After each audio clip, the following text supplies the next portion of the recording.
My name is Christina Eagle, and this is my CDA project. Someone had made him feel worthless. Identities of self advocates in the workplace and the misalignment of these identities within the laws. There is important background knowledge that sets the stage for this project. Disabled people are an important part of the American workforce, yet, many disabled people remain unemployed or in discriminatory practices. The Fair Labor Standards Act, the FLSA of 1938, established Section 14C, which allowed disabled people to work for below the minimum wage and often in segregated settings. The FLSA was first established after World War I, with many veterans coming home disabled. The intention of the law was to get these people back into the workforce. This law still exists and has been used most often to provide sub-minimum and segregated employment to people with intellectual and developmental disabilities. Rationale and research questions. The overarching research question is, how do identities among self advocates and the framing within policies and practices support or fail to support the ideologies of critical disability studies? I have two main research questions. How do self advocates or disabled people define their identities within the workplace? How do these identities align or misalign with the laws and practices? The historical discourses impact today's policies and practices, despite activism among the disability community. In February 2024, there was a special hearing for the U.S. Senate Committee on Aging entitled All Means All: Empowering People with Disabilities to Thrive in Careers and the Workplace. Each of the people shown are self advocates. I use the term self advocates interchangeably with disabled people, as self advocate refers to people who are advocating for changes in laws. Aaron Wellman, Jeffrey Mittman, Frank Helmer are all self advocates who testified in the congressional hearing. Erin Willman is a blind business owner. Her company is called White Cane Coffee. She was denied employment and employment supports when she was applying for jobs. Thus, it led her to open her own company, White Cane Coffee. She hires people with disabilities, and her first employee was her brother, who is in sub-minimum wage and segregated employment before being hired at White Cane Coffee. Jeffrey Mittman is the president and CEO of Bosma Enterprises. He is also the president of the National Association of the Employment of the Blind. He is also a veteran who lost his sight in Iraq, but his life was saved while he was in Iraq because he was wearing a helmet designed by a blind man.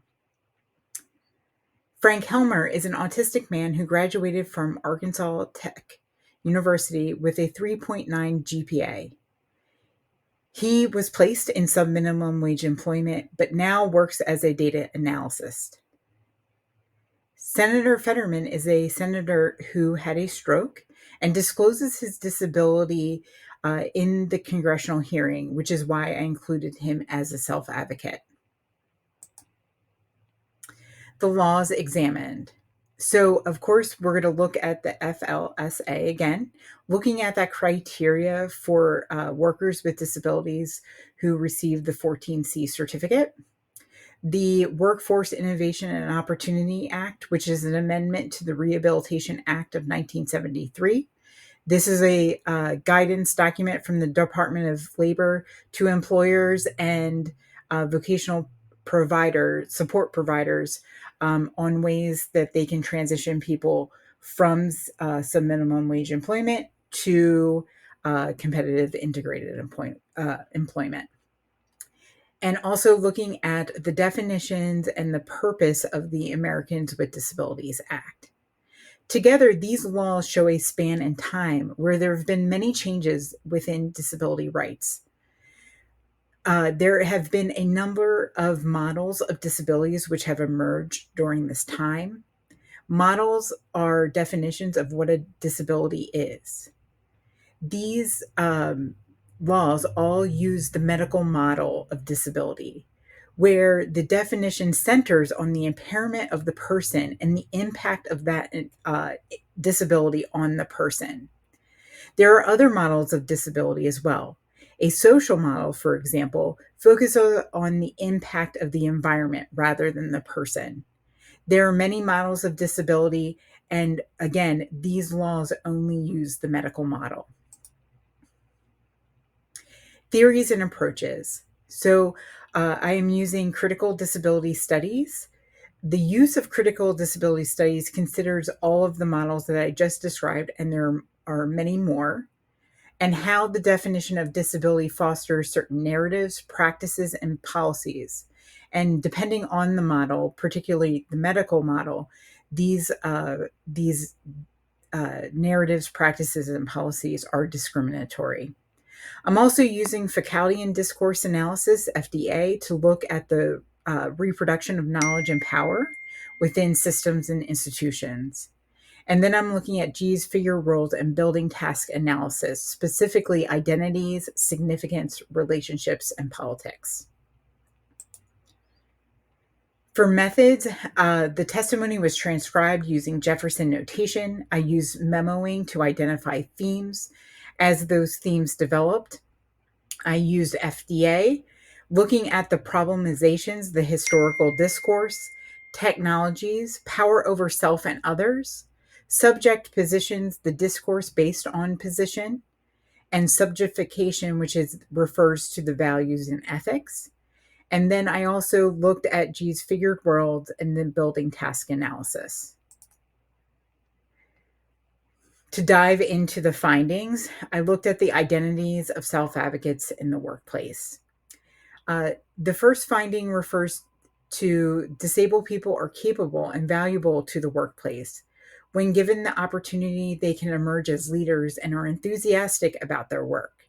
Self-advocates cited low turnover rates to support this claim. This identity caused people to also be mistreated within the workplace. Some minimum wage employment, in particular, created environments where people were paid and even treated less than by other staff. Erin Wellman described that her brother was unable to use staff microwaves and earned no money because the costs of transportation to his subminimum wage job cost more than his earned income. The second finding is the use of medical model of disability in the laws, which I've already talked about. But many of the medical model fosters a dichotomy of the use of normal versus abnormal framing of disability. People also justify these discriminatory practices because they view disability as needing pity or charity.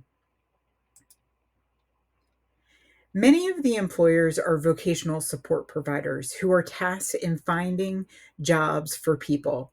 They receive contracts from the government and use subminimum wages to pay their clients, thus causing them to benefit from this situation. Under the FLSA, employers have also no minimum floor for the wage they pay employees. So people can make pennies on the dollar. Employers also have the ability to determine if an employee under some minimum wage employment can earn more money, and this is usually determined through productivity tests. WIOA provide guidelines to employers and support agencies to encourage this transition out of some minimum wage jobs. But the U.S. Commission on Civil Rights reported that this is often just a checkbox procedure and not really fulfilling that transition. The last finding is this comparison and tension between the spirit of the laws and the laws itself. Frank Helmer talked about that he was hired not because of ADA, but because of inclusive hiring practices, which go beyond the scope of the law. And also ADA has language in it that says that people can receive accommodations if they do not present a undue hardship for the employer and the business. Again, this fosters that medical model of disability and does not look at the environment and seeing if it is accessible or not. Looking at next steps, recommendations that I am making is ending the 14C section of the Fair Labor Standards Act to end discriminatory practices. Also, utilizing other models of disability, which changes the discourses and the practice surrounding disability in the workplace. And then moving towards universal design for increased inclusivity. Some questions that I still have are in thinking about the transition of power that we will be having next month, of how can the shifting discourse surrounding disability thrive in a neoliberal capitalism, and how do employers who use inclusive practices thrive? This is seen a lot in businesses like Microsoft. They have inclusive hiring practices and use practical experiences rather than traditional interview processes to secure new employees. Some critical reflections that I've had: employment is very complex and involves interrelated program and processes. The scope of this paper cannot reach all of these complexities. One of the things that employment for disabled people includes this coordination of all of these different social services, including Medicaid, Social Security, guardianship, coordination of supports, and even transportation. All of these things have to work in unison together in order for a disabled person to access employment and not lose the services that they may need to live an independent life. This only scratched the surface, and this would be something that I would want to look forward to in the future.